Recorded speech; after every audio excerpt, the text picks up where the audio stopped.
दोस्तों नमस्कार।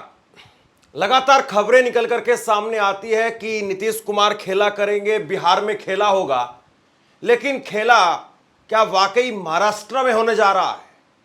अगर अमित शाह सुबह 4 बजे, तड़के सुबह 4 बजे अगर किसी से मुलाकात करते हैं तो इस मुलाकात के मायने क्या है? और अगर मैं ये कहूं कि यह मुलाकात अमित शाह और एकनाथ शिंदे की हुई है तो फिर आप क्या समझें? और अगर मैं ये कहूं कि अमित शाह से मुलाकात के दौरान एकनाथ शिंदे ने यह तक कह दिया कि सरकार के अंदर मेरी इज्जत नहीं है, तो फिर आप क्या समझे? और अगर मैं ये कहूं कि एकनाथ शिंदे सरकार का एक फैसला देवेंद्र फडणवीस ने पलट दिया, तो फिर आप क्या समझे? क्या वाकई एक एक करके परत दर परत अब एकनाथ शिंदे की पूरी फाइलें खंगाली जा रही है और एकनाथ शिंदे इसीलिए भागे भागे अमित शाह के पास पहुंच रहे हैं? खबर बड़ी है और ये खबर जिस तरीके से निकल करके सामने आई है, इसने महाराष्ट्र के अंदर एक सियासी भूचाल खड़ा कर दिया है। महाराष्ट्र में इसका क्या परिणाम होगा? एकनाथ शिंदे अभी से नहीं बल्कि जब से मुख्यमंत्री पद की शपथ भी नहीं हुई थी तभी से कभी वो अपने गांव जा रहे थे, कभी कहीं और जाकर के बैठ रहे थे, और अब एकनाथ शिंदे सीधे अमित शाह के दरबार में हाजिरी लगा रहे हैं। खबर तो यहां तक है कि अमित शाह ने यह तक कह दिया कि आप अपनी पार्टी को हमारी पार्टी के अंदर विलय कर दीजिए। क्या वाकई बीजेपी ये सब कुछ करने वाली है या ये सिर्फ और सिर्फ कयास लगाए जा रहे हैं, अटकलें हैं? खबर आपकी स्क्रीन पर देखिए। बड़ी खबर, सबसे पहले महाराष्ट्र की सियासत से जुड़ी बड़ी खबर। एकनाथ शिंदे के कार्यकाल के दौरान एक टेंडर पर स्टे लगाया गया। हेल्थ सेंटर की सफाई के लिए टेंडर पर जांच के आदेश दिए गए। शिंदे सरकार के दौरान टेंडर के घोटाले का आरोप लगा। पुणे की एक कंपनी को 3,190 करोड़ रुपए का टेंडर दिया गया था। यह काम कौन करता है? ये काम वो पार्टियां करती हैं जो विपक्ष में थी, सरकार में आ गई, सत्ता में आ गई, और जो अब उनका विपक्ष हो गया है उनको दबाने के लिए, उनको कुचलने के लिए, या उनको वो सरेंडर कर जाएं, इसलिए इस प्रकार की कार्रवाई की जाती है। पुराने फैसलों पर स्टे लगा दिया जाता है या पुराने फैसलों की फाइल मंगवा ली जाती है। और यहां पर बड़ी बात यह है कि एक हेल्थ प्रोजेक्ट है, 3,000 करोड़ रुपए का एक हेल्थ प्रोजेक्ट है और उस पर स्टे लगा दिया गया है। इस खबर पर हम आएंगे कि यह हेल्थ प्रोजेक्ट किस काम के लिए था, कैसे ये दिया गया था और क्यों इस पर आखिरकार स्टे लगाया गया।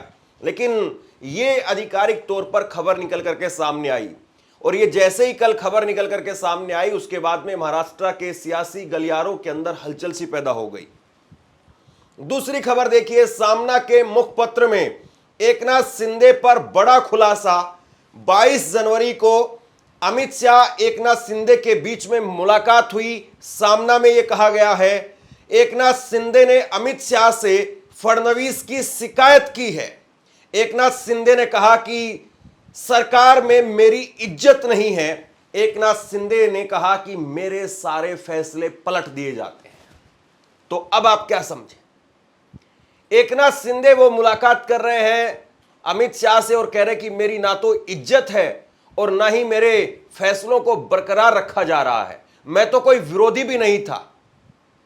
और यह चीज अब नीतीश कुमार को देखनी चाहिए कि एकनाथ शिंदे जिसको मुख्यमंत्री बना करके बीजेपी ने बैठाया, आज उनकी ही चलाई हुई योजनाओं को बीजेपी घर बैठा रही है, और एकनाथ शिंदे को कब घर बैठा दिया जाए यह पता नहीं।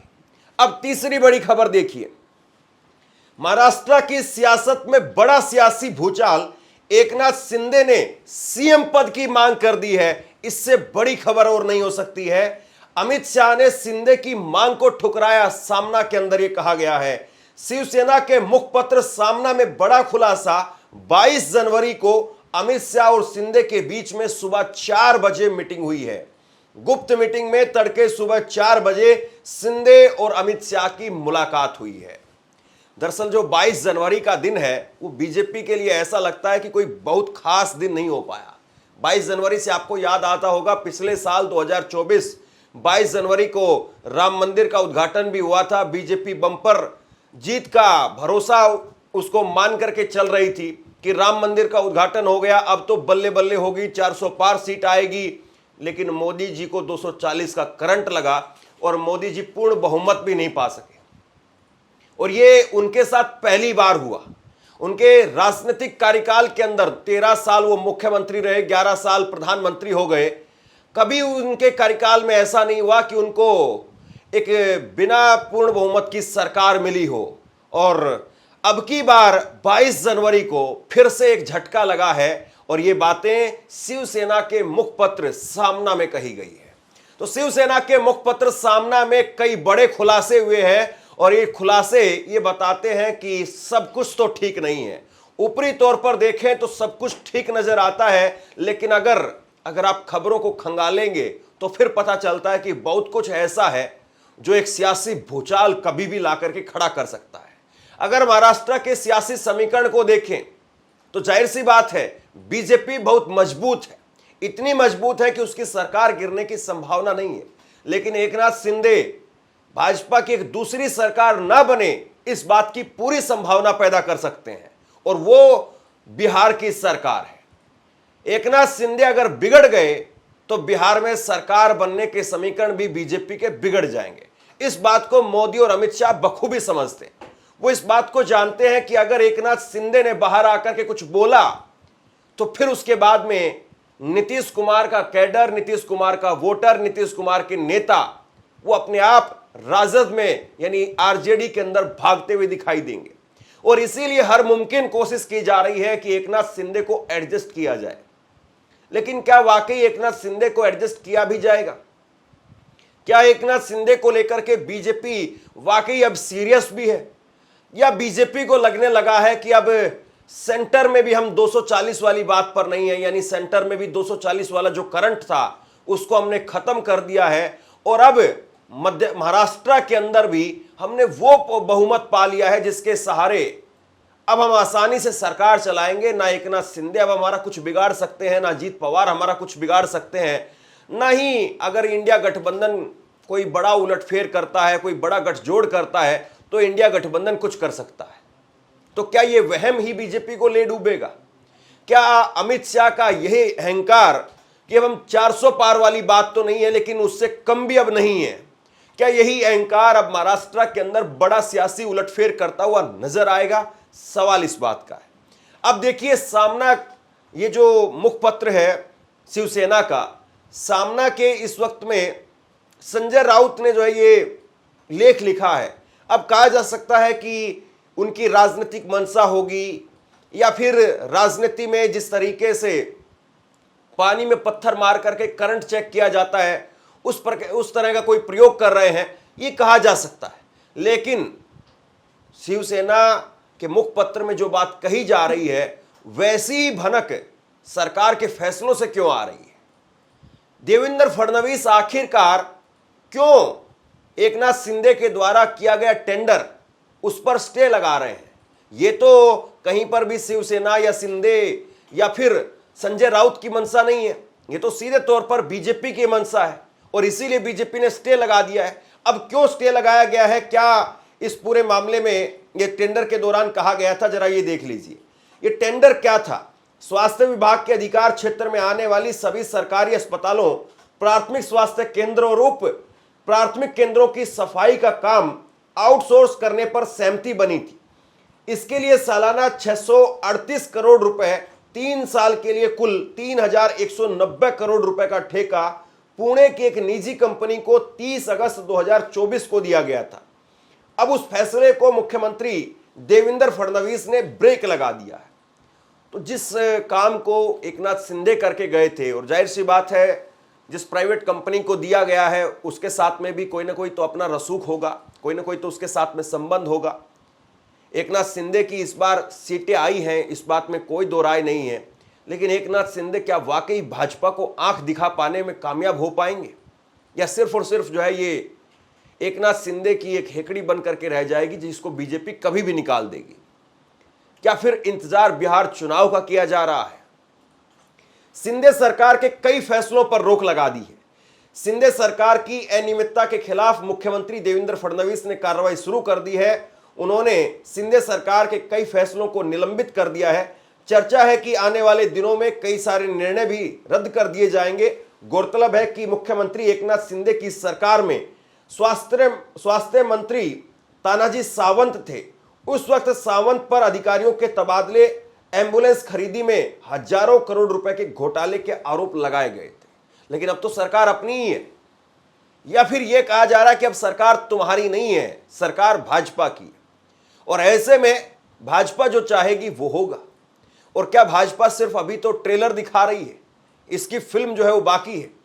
ये एक अपने आप में बड़ा सवाल है।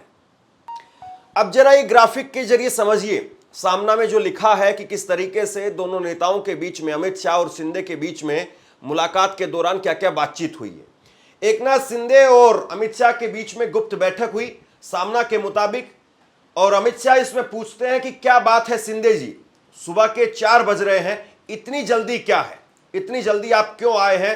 शिंदे से अमित शाह ने इस बात को पूछा। और उसके बाद में एकनाथ शिंदे की तरफ से इसमें कहा गया, आपको सब पता है यहां क्या हो रहा है।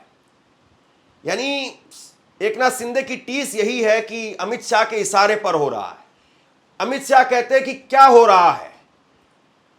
एकनाथ शिंदे की तरफ से कहा गया कि मेरे और मेरी लोगों की घेराबंदी की जा रही है, मुझे खत्म करने की कोशिश हो रही है।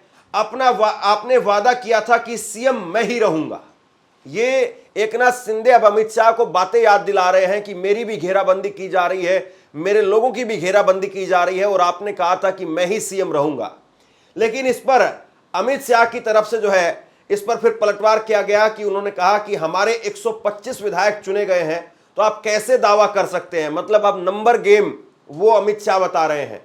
फिर उसके बाद में एकनाथ शिंदे की तरफ से कहा गया कि मेरे नेतृत्व में चुनाव लड़ा गया था, चुनाव तो मेरे नेतृत्व में हुआ था। अमित शाह की तरफ से कहा गया कि नहीं, मोदी के चेहरे पर चुनाव लड़ा गया था, आप क्या चाहते हैं? सीधे मुख्यमंत्री पद वो मांग लिया एकनाथ शिंदे ने कि एकनाथ। फिर उसके बाद में अमित शाह की तरफ से कहा गया कि अभी ऐसा नहीं हो सकता है, मुख्यमंत्री हमारी पार्टी का ही रहेगा। अगर आपको सीएम बनना है तो बीजेपी में विलय करिए, बाहर का आदमी अब महाराष्ट्र का सीएम नहीं बनेगा। तो ये सारी बातचीत वहां पर हुई है। और उसके बाद में एकनाथ शिंदे ने कहा कि फिर मेरी पार्टी का क्या होगा अगर मैं विलय करता हूं? अमित शाह की तरफ से कहा गया कि वो हमें सौंप दीजिए, पार्टी हमने ही बनाई थी, आप चिंता मत करिए। तो ये बातचीत हुई है, गुप्त बातचीत। और उस बातचीत के जो कुछ किस्से हैं वो निकल करके सामने आ रहे हैं। और निश्चित तौर पर यहां पर एकनाथ शिंदे और अमित शाह के बीच में अगर वाकई ऐसी बातचीत हुई है तो फिर ये मान करके चलिए कि महाराष्ट्र में एक बड़ा सियासी भूचाल किसी भी वक्त आ सकता है। और अगर ये संजय राउत की कोई ना कोई प्रेशर पॉलिटिक्स है तो इसका अब एकनाथ शिंदे, उनकी टीम कैसे पलटवार करेगी, ये देखने वाली बात है। या फिर ये दूर की एक फिल्म जिसका ट्रेलर आज जारी हुआ है, इसको ये कहा जाए। इसका बिहार में क्या असर पड़ेगा, बिहार में नीतीश कुमार के लोग इसको कैसे देखेंगे, ये भी सोचने वाली बात है। आप क्या सोचते हैं नीचे कमेंट बॉक्स में लिख करके जरूर बताइए। इस वीडियो को शेयर कीजिए और इसी तरह की तमाम खबरों के लिए ऑनलाइन न्यूज़ इंडिया को सब्सक्राइब कीजिए। बहुत बहुत धन्यवाद।